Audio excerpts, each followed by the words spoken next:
नमस्कार मित्रों। आज के क्लास में हमारा विषय है तिलक, जिसे टीका भी कहते हैं। तिलक जो माथे पर लगाते हैं, तो हम ये जानने की कोशिश करेंगे कि तिलक लगाने से हमको क्या फायदा होता है। अब इसमें भी श्रेणी में दो लोग हैं, दो प्रकार के लोग हैं। एक वो जो तिलक लगाना पसंद करते हैं, एक वो है जो तिलक लगाना पसंद नहीं करते। जैसे कुछ लोग चश्मा तो लगा लेंगे, गॉगल लगाएंगे, धूप का चश्मा लगाएंगे, लेकिन तिलक लगाना पसंद नहीं करते। अब चश्मा क्यों लगा रहे? अपने आंखों की सुरक्षा के लिए। आंखों को प्रोटेक्शन देता है ये जो गॉगल है। तो ठीक ऐसे ही जब हम तिलक लगाते हैं तो वो भी कहीं ना कहीं हमारा प्रोटेक्शन करता है, जिस प्रकार की ये चश्मा कर रहा। लेकिन कुछ लोगों को पसंद है, कुछ को नहीं है। तो ये क्लास उनके लिए है, खास करके कि जिनको तिलक पसंद ना हो, वो भी इस जानकारी के बाद तिलक लगाने को बाध्य हो जाएं। अब तिलक भी देखिए कई प्रकार का होता है,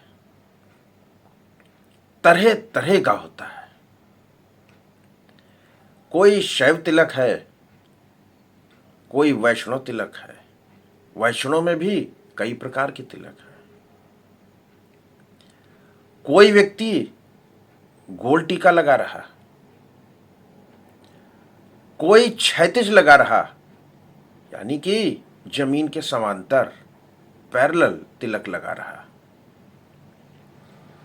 और कोई जो है लंबवत लगा रहा, ऊर्ध्व लगा रहा, लंबाई में लगा रहा।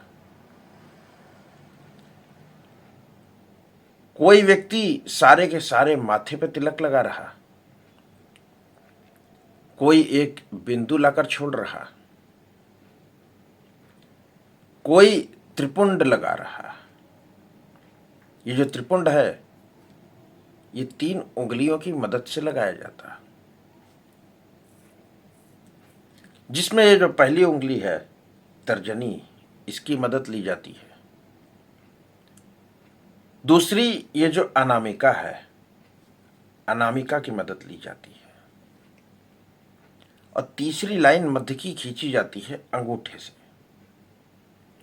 तो त्रिपुंड लगाने में ये 3 उंगलियां, इसको छोड़ करके इनका प्रयोग होता है।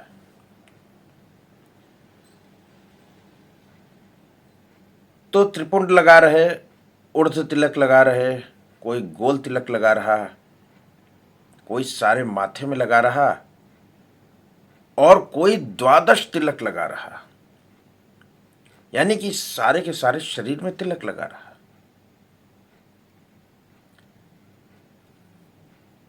पर यह तिलक लगाने से लाभ क्या है, फायदा क्या है, इस चीज की जानकारी दिया जाएगा।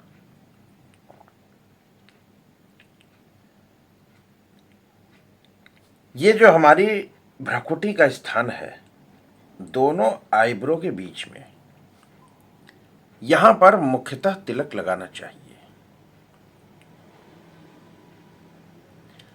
यहां पर आज्ञा चक्र है, यहां से ऊर्जा अंदर की ओर जाती है। तो खास करके आज्ञा चक्र पर तिलक लगाना चाहिए। तो लाभ अगर देखें, वैसे तो लाल किताब ज्योतिष में यह बताया गया है कि जो 9वां घर होता है, खाना नंबर 9, यानी कि 9th हाउस, उसमें जो भी ग्रह बैठा हो, उस ग्रह का तिलक लगाएं। आपका भाग्य उदित होगा तकलीफें दूर होंगी। अब मान लीजिए कि खाना नंबर 9, जो कि 9th हाउस के नाम से जाना जाता है, उसमें कोई भी ग्रह नहीं बैठा है, तो आप देख सकते हैं खाना नंबर 2 कि सेकंड हाउस में कौन सा प्लैनेट बैठा है, कौन सा ग्रह बैठा है। इन 2 घरों में जो भी ग्रह बैठे हों, उनका तिलक आप लगा सकते हैं। अब बहुत सारी ऐसी जन्म कुंडली होगी कि न 9वें घर में कोई ग्रह बैठा और ना ही दूसरे घर में कोई ग्रह बैठा है, तो क्या किया जाए? सीधे आप बृहस्पति का तिलक लगाइए, केसर का तिलक, या जिसका 11वां घर खाली हो। 11वें घर से हम तिजोरी भी देखते हैं, इनकम का है, आय, हर प्रकार की आय और तिजोरी, ये देखते हैं 11वें घर से। अगर 11वां घर खाली है, आप बृहस्पति का केसर का तिलक लगाएंगे तो भी आपको लाभ होगा। अब ये जो आज्ञा चक्र है यहां पर, तो यहां पर तिलक लगाने से लाभ क्या होता है? देखिए, हमारे शरीर में कुछ हार्मोन बनते हैं, जैसे सेरोटोनिन या एंडोर्फिन। एक हार्मोन है एंडोर्फिन और एक है सेरोटोनिन। तो ये वो हार्मोन हैं, ये वो शरीर के रसायन हैं जिनके संतुलित होने से ही आपके अंदर खुशी का आप अनुभव करते हैं। आपने देखा होगा कि कुछ लोग अवसाद का शिकार हैं, यानी कि डिप्रेशन, मानसिक संताप है, चिड़चिड़ापन है, क्रोध आता जल्दी जल्दी, हरदम दुखी रहते हैं। तो ये जो हार्मोन है, ये जो रासायनिक स्राव हो रहा है हमारे शारीरिक संरचना में, इनका संतुलन बिगड़ जाने पर ही ऐसा होता है। या यही रसायन हमारे पेट को भी प्रभावित करते हैं कभी कभी। जैसे जो आईबीएस की बीमारी है, जो एक आंतों की लाइलाज बीमारी है, जल्दी ठीक नहीं होती, उसका कारण भी यही है। इस पेट का कनेक्शन यहां से है, यहां से सूचना जाती है, उसी हिसाब से पाचन तंत्र काम करता है। तो जब भी हम तिलक लगाते हैं आज्ञा चक्र पर, भ्रकुटी के स्थान पर, तो ये जो मैंने एंडोर्फिन और सेरोटोनिन जो हार्मोन बताया, ये संतुलित हो जाते हैं। अगर ये कम मात्रा में बन रहे शरीर में तो अधिक हो जाएगा, और यदि अधिक बन रहा है तो उसकी मात्रा कम हो जाएगी। तो इस प्रकार से जब हम तिलक लगाएंगे तो जितनी भी ये मानसिक बीमारी है वो सारी दूर होगी। और यहां का सीधा कनेक्शन जो है पीयूष ग्रंथि से है, थैलियम से है, पिट्यूटरी ग्लैंड से है। तो ये सब जो है अंतःस्रावी ग्रंथियां हैं। तो तिलक लगाना हो तो आपको देखना है जन्म कुंडली में कि 9th हाउस में कोई ग्रह बैठा है, उसका लगाइए। नहीं तो सेकंड हाउस में जो ग्रह बैठा है उसका लगाइए, नहीं तो बृहस्पति का तिलक केसर का लगाइए। अब जैसे केसर का आप तिलक लगाएंगे तो इतना आपको मालूम ही नहीं पड़ेगा कि आपने तिलक लगा रखा है। जब आप नजदीक से, पास से देखेंगे तो ही आपको हल्का पीलापन दिखेगा। तो यह है केसर का तिलक। कुछ लोग लाल तिलक लगाते हैं, कुछ लोग सफेद लगाते हैं, कुछ लोग पीला लगाते हैं, कुछ लोग पीला लगा के उस पर लाल बिंदी लगा लेते हैं। तो ये सब ग्रहों का खेल है कि जिस ग्रह की ऊर्जा चाहिए उस ग्रह के रंग का तिलक लगाएं। जैसे बृहस्पति, बृहस्पति का रंग है पीला, पीला तिलक हो गया। मंगल, मंगल का रंग है लाल, खून जैसा लाल, तो आप लाल रंग का तिलक लगाइए। या जो सूरज है तो सूरज का कलर है नारंगी, सूरज के लिए नारंगी तिलक लगा सकते हैं। चंद्रमा के लिए, चंद्रमा का रंग है सफेद, सफेद तिलक लगाइए।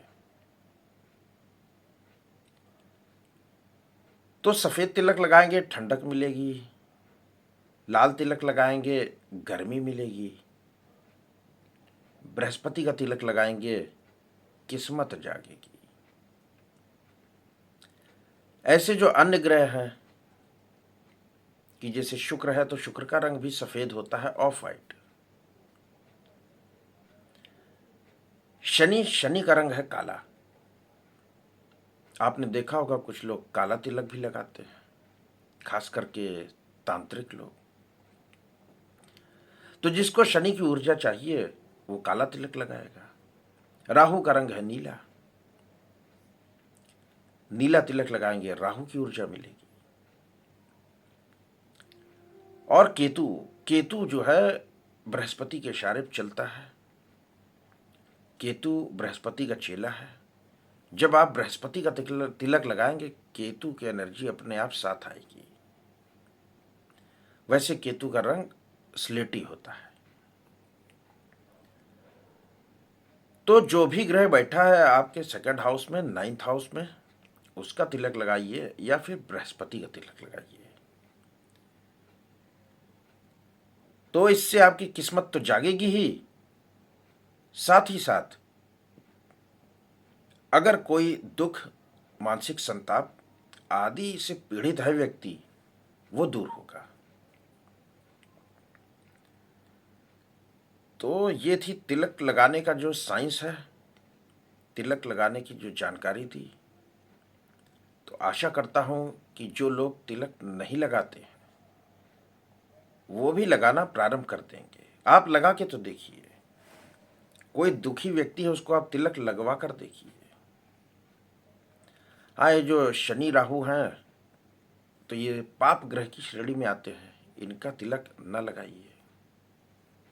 जो शुभ ग्रह हैं उनका तिलक लगाइए, या जो ग्रह आपके नाइन्थ हाउस में बैठा है उसका तिलक लगा सकते हैं। अब एक बात यह है कि किस उंगली से तिलक लगाया जाए।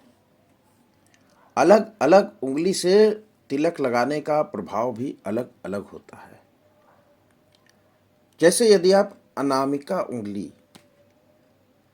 ये पहले आप इमेज में देख लीजिए कि कौन सी उंगली का क्या नाम है। तो पहली उंगली जो है उसे कहते हैं तर्जनी, और जो बीच की उंगली है उसको कहते हैं मध्यमा। उसके बाद की उंगली कहलाती है अनामिका, और ये जो कानी उंगली है इसको कहते हैं कनिष्का, और पांचवा हुआ अंगूठा, अंगुष्ठ। तो चार उंगली एक अंगूठा है अपने हाथ में। अब अगर आप अनामिका उंगली से तिलक करेंगे तो ये मन मस्तिष्क को शांत करने वाला होता है। यदि मध्यमा से करते हैं तो कहते हैं कि आयु बढ़ती है। मध्यमा किसकी है? शनि की। और जो अनामिका है वो है सूरज की। अगर अंगूठे से तिलक करेंगे तो ये पुष्टिदायक कहा गया। अंगूठा होता है शुक्र का, धन दौलत देने वाला। और तर्जनी से तिलक करने पे कहते हैं कि मोक्ष मिलता है। तो ये जो उंगलियां हैं हर ग्रह की एक उंगली है। जैसा कार्य हो उस हिसाब से आपको तिलक करना चाहिए। तो ये जानकारी से आप लोग को लाभ होगा, ऐसी आशा करता हूँ। धन्यवाद।